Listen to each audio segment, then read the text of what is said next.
समाचार प्रभात।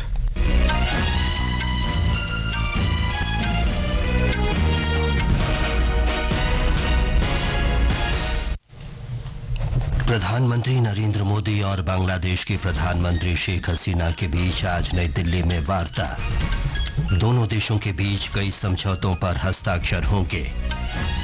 केंद्र ने प्रतियोगी परीक्षाओं में अनियमितताओं पर नियंत्रण के लिए कड़ा कानून लागू किया। राष्ट्रीय परीक्षा एजेंसी ने अपरिहार्य कारणों से इस वर्ष की संयुक्त CSIR UGC नेट परीक्षा स्थगित की। वित्त मंत्री निर्मला सीतारामन आज नई दिल्ली में वस्तु और सेवा कर परिषद की बैठक की अध्यक्षता करेंगे। आकाशवाणी समाचार भारत में सबसे भरोसेमंद समाचार ब्रांड और ICC T20 क्रिकेट विश्व कप के सुपर 8 में आज भारत का सामना बांग्लादेश से।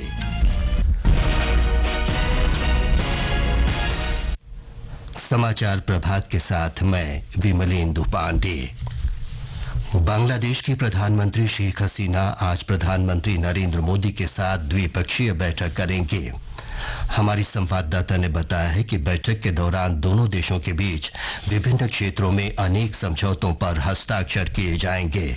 श्रीमती हसीना राष्ट्रपति द्रौपदी मुर्मू और उपराष्ट्रपति जगदीप धनखड़ से मुलाकात करेंगी। इससे पहले विदेश मंत्री डॉक्टर सुब्रमण्यम जयशंकर ने कल शाम बांग्लादेश के प्रधानमंत्री के साथ बैठक की। बैठक के बाद उन्होंने कहा कि श्रीमती शेख हसीना की भारत यात्रा दोनों देशों के बीच घनिष्ठ संबंधों का प्रतीक है। उन्होंने दोनों देशों के बीच विशेष साझेदारी को आगे बढ़ाने में उनके मार्गदर्शन की भी सराहना की। संजीव की रिपोर्ट के साथ समाचार कक्ष से प्राची प्रिया।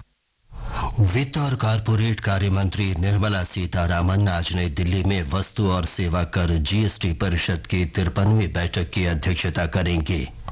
हमारे संवाददाता ने बताया है कि नई सरकार के गठन के बाद ये GST परिषद की पहली बैठक है।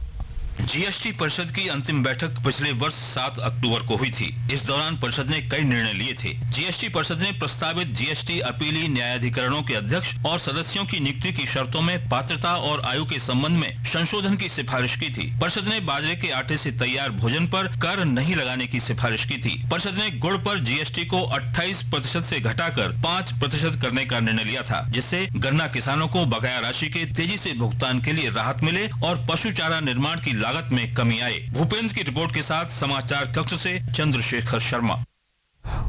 वित्त मंत्री निर्मला सीतारामन ने आगामी आम बजट से पहले कल नई दिल्ली में किसान संगठनों के प्रतिनिधियों और कृषि अर्थशास्त्रियों के साथ परामर्श किया। उन्होंने आम बजट से पहले सूक्ष्म, लघु और मध्यम उद्यमों के प्रतिनिधियों के साथ भी बैठक की। तेलंगाना सरकार राज्य के प्रत्येक किसान का 2 लाख रुपए तक के ऋण माफ करने के प्रस्ताव को मंजूरी दे दी है। हैदराबाद में कल राज्य मंत्रिमंडल की बैठक के बाद मुख्यमंत्री A. रेवंत रेड्डी ने कहा कि 12 दिसंबर 2018 से 9 दिसंबर 2023 के बीच लिए गए फसल ऋण माफ होंगे।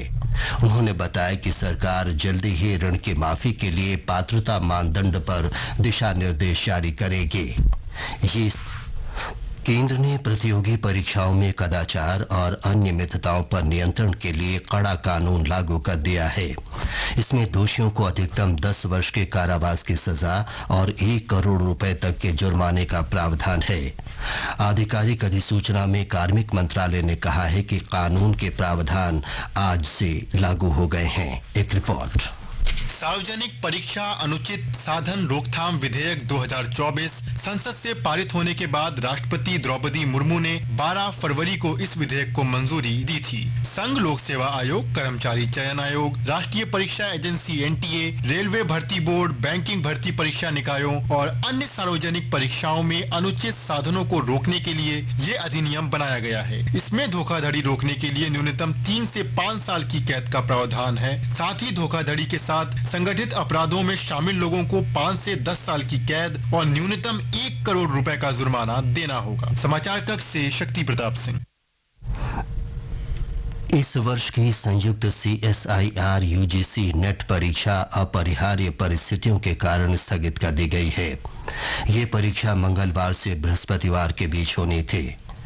राष्ट्रीय परीक्षा एजेंसी NTA ने कहा है कि इसके आयोजन के लिए संशोधित कार्यक्रम आधिकारिक वेबसाइट के माध्यम से बाद में घोषित किया जाएगा। एनटीए ने कहा कि किसी भी प्रश्न या स्पष्टीकरण के लिए अभ्यर्थी एनटीए हेल्प डेस्क को इन फोन नंबरों पर कॉल कर सकते हैं। फोन नंबर है 011-40759-000 और 011-69227700। इसके अलावा एनटीए से csirnet@nta.ac.in पर मेल करके लिखित जानकारी भी ले सकते हैं। निर्वाचन आयोग ने जम्मू कश्मीर में मतदाता सूची को अद्यतन करने का निर्देश दिया है। अगले महीने की 1 तारीख निर्धारण तिथि होगी। इसके साथ ही जम्मू कश्मीर विधानसभा चुनाव की तैयारियां शुरू हो गई हैं। आयोग ने हरियाणा, महाराष्ट्र और झारखंड में आगामी विधानसभा चुनाव की तैयारियां भी शुरू कर दी हैं। आकाशवाणी समाचार को भारत में सबसे भरोसेमंद समाचार ब्रांड में से एक माना गया है। ऑक्सफोर्ड यूनिवर्सिटी के Reuters institute for the study of journalism के हाल ही में कराए गए एक सर्वेक्षण में देश के मीडिया जगत में आकाशवाणी समाचार की श्रेष्ठता की पुष्टि की गई है। डिजिटल न्यूज रिपोर्ट वर्ष 2024 के हिस्से के रूप में जारी इस वार्षिक रिपोर्ट के अनुसार आकाशवाणी समाचार विश्वसनीयता के पैमाने पर देश के अन्य प्रमुख मीडिया संस्थानों की तुलना में काफी आगे है। प्रसार भारती के अध्यक्ष नवनीत कुमार सहगल ने इस उल्लेखनीय उपलब्धि पर कहा कि ये सभी परिस्थितियों में सच्ची और प्रामाणिक खबरें प्रसारित करने की आकाशवाणी समाचार की अटूट प्रतिबद्धता का प्रमाण है। ऑल इंडिया रेडियो को वीडियो कैटेगरी में सबसे भरोसेमंद चैनल माना गया। ऑल इंडिया रेडियो और प्रसार भारती का मोटो है भरोसा सच का। हम सच के अलावा और कुछ नहीं दिखाते हैं, कुछ नहीं चलाते हैं। तो सभी दर्शकों को भी मैं बधाई देना चाहूँगा जो हमारे इस रेडियो के साथ जुड़े रहे, ऑल इंडिया रेडियो के साथ, और कर्मचारियों को, अधिकारियों को विशेष रूप से बधाई। ये जो भरोसा है देश का, दुनिया का, ऑल इंडिया रेडियो के, इस भरोसे को हम लोग आगे भी कायम रखें। मध्य प्रदेश के सभी 55 जिलों में 1 जुलाई से प्रधानमंत्री उत्कृष्टता महाविद्यालय का शुभारंभ किया जाएगा। मुख्यमंत्री मोहन यादव ने उच्च शिक्षा विभाग की गतिविधियों पर वरिष्ठ अधिकारियों के साथ बैठक में कहा कि प्रदेश में ड्रोन नीति बनाई जाएगी। उन्होंने विमानन, कृषि और आर्टिफिशियल इंटेलिजेंस में रोजगार के बढ़ते अवसरों को देखते हुए अध्यापन की बेहतर व्यवस्थाएं सुनिश्चित करने के निर्देश दिए। एक रिपोर्ट। राष्ट्रीय शिक्षा नीति के अंतर्गत मध्य प्रदेश सरकार द्वारा राज्य के सभी जिलों में एक प्रधानमंत्री कॉलेज ऑफ एक्सीलेंस स्थापित करने की स्वीकृति प्रदान की जा चुकी है। राज्य के सभी 55 जिलों में प्रधानमंत्री कॉलेज ऑफ एक्सीलेंस स्थापित करने के लिए चयनित महाविद्यालयों में अतिरिक्त पदों की स्वीकृति भी दे दी गई है। इन कॉलेजों को आवश्यक बजट भी उपलब्ध कराया गया है। मुख्यमंत्री डॉक्टर मोहन यादव ने बताया कि प्रत्येक पीएम कॉलेज ऑफ एक्सीलेंस में भारतीय ज्ञान परंपरा केंद्र भी खुलेगा। इसके लिए भी आवश्यक व्यवस्थाएं की जाएंगी। मध्य प्रदेश में विद्यार्थियों में पर्यावरण संरक्षण के प्रति जागरूकता बढ़ाने के लिए सभी शासकीय, अशासकीय और अनुदान प्राप्त महाविद्यालयों में विद्या वन भी विकसित करने के निर्देश दिए गए हैं। संजीव शर्मा, आकाशवाणी समाचार, भोपाल। मुंबई अंतर्राष्ट्रीय फिल्म महोत्सव कल रात संपन्न हो गया। महोत्सव के निदेशक पृथुल कुमार ने बताया कि महोत्सव में 61 भाषाओं में 59 देशों की 314 फिल्मों को प्रदर्शित किया गया। हमारी संवाददाता ने बताया है कि इस बार प्रतिनिधियों और फिल्म पंजीकरण की संख्या सबसे अधिक रही। फिल्म महोत्सव के समापन समारोह में निशिता जैन द्वारा निर्देशित भारतीय डॉक्यूमेंट्री द गोल्डन थ्रेड ने प्रतिष्ठित सुवर्ण शंख पुरस्कार जीता। इंडिया इन अमृत काल की विशेष श्रेणी में निर्देशक एडमंड रैंसन को लाइफ इन लूप फिल्म के लिए सर्वश्रेष्ठ लघु फिल्म का पुरस्कार दिया गया। श्री मोही सिंह को उनकी film hand towards happy Alice के लिए सर्वश्रेष्ठ नवोदित निर्देशक का दादा साहेब फाल्के चित्र नगरी पुरस्कार मिला। राष्ट्रीय प्रतियोगिता श्रेणी में 6A आकाश गंगा ने सर्वश्रेष्ठ डॉक्यूमेंट्री के लिए रजत शंख पुरस्कार जीता। बेस्ट शॉर्ट फिक्शन रजत शंख फिल्म सॉल्ट ने हासिल किया, जबकि NID अहमदाबाद की निर्जरा को सर्वश्रेष्ठ एनिमेशन फिल्म के लिए रजत शंख से सम्मानित किया गया। अंतर्राष्ट्रीय प्रतियोगिता श्रेणी में पोलैंड के जीमा ने सर्वश्रेष्ठ एनिमेशन फिल्म के लिए रजत शंख जीता और एस्टोनिया के सौर मिल्क फिल्म ने सर्वश्रेष्ठ शॉर्ट फिक्शन के लिए रजत शंख जीता। निवेदिता, आकाशवाणी समाचार, मुंबई।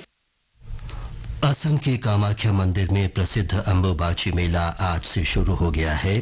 इसका समापन इस महीने की 26 तारीख को होगा। इस मेले में लाखों श्रद्धालु पहुंचे हुए हैं। असम के पर्यटन मंत्री जयंत माला ने बताया कि कामरूप जिला प्रशासन ने श्रद्धालुओं के लिए व्यापक प्रबंध किए हैं। इस बार हम लोगों ने कामाख्या फूड हिल से जो मेन रोड है वो रात 8 बजे से बंद कर देंगे। 8 बजे तक ही लोग नीचे से ऊपर आ सकेंगे। 8 बजे का बाद कोई लोग कामाख्या फूड हिल का तरफ से नहीं आ सकेंगे। और पांडु तरफ से जो रास्ता है, जो अल्टरनेटिव रास्ता है, उस रास्ते से 9 बजे तक आ सकेंगे। तीर्थयात्री के लिए हम लोगों ने 2 कैंप बनाया है, एक कामाख्या स्टेशन में और एक पांडु पोर्ट में। ये कैंप में 20 से 25 हजार लोगों का रहने का व्यवस्था है। गजा के रफा में इजरायली सेना की गोलीबारी में कल 25 फलस्तीनी मारे गए और 50 अन्य घायल हो गए। इससे पहले इजराइल ने भूमध्य सागर तट पर मुवासी के आसपास बमबारी की। इस इलाके में पिछले कुछ महीनों में बड़ी संख्या में विस्थापित पहुंचे हैं। एंटीगा में आईसीसी T20 क्रिकेट विश्व कप के सुपर 8 में आज भारत का सामना बांग्लादेश से होगा। ये मैच भारतीय समय के अनुसार रात 8 बजे से खेला जाएगा। आकाशवाणी से इस मैच का सीधा प्रसारण शाम 7:30 बजे से FM रेनबो नेटवर्क और अन्य चैनलों पर किया जाएगा। एक रिपोर्ट।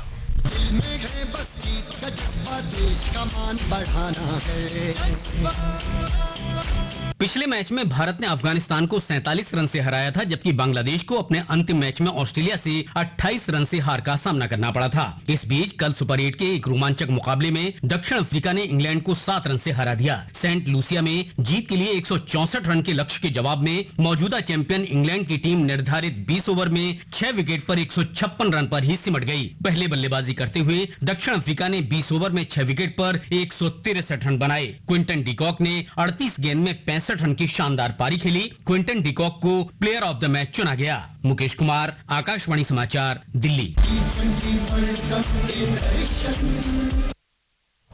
मौसम विभाग ने अगले 4 दिन के दौरान केरल, कर्नाटक और गोवा में बहुत तेज बारिश का अनुमान व्यक्त किया है।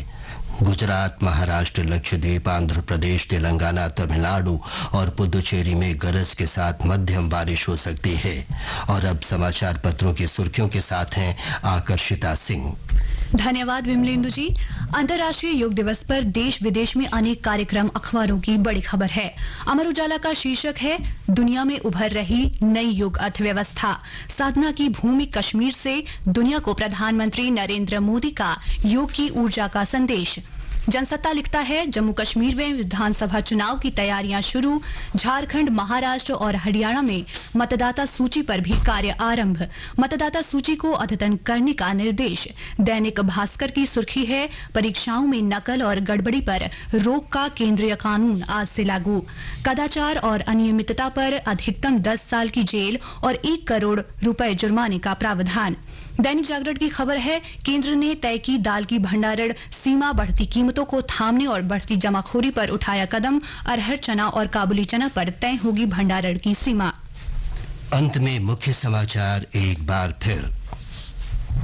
प्रधानमंत्री नरेंद्र मोदी और बांग्लादेश की प्रधानमंत्री शेख हसीना के बीच आज नई दिल्ली में वार्ता। दोनों देशों के बीच कई समझौतों पर हस्ताक्षर होंगे। केंद्र ने प्रतियोगी परीक्षाओं में अनियमितताओं पर नियंत्रण के लिए कड़ा कानून लागू किया।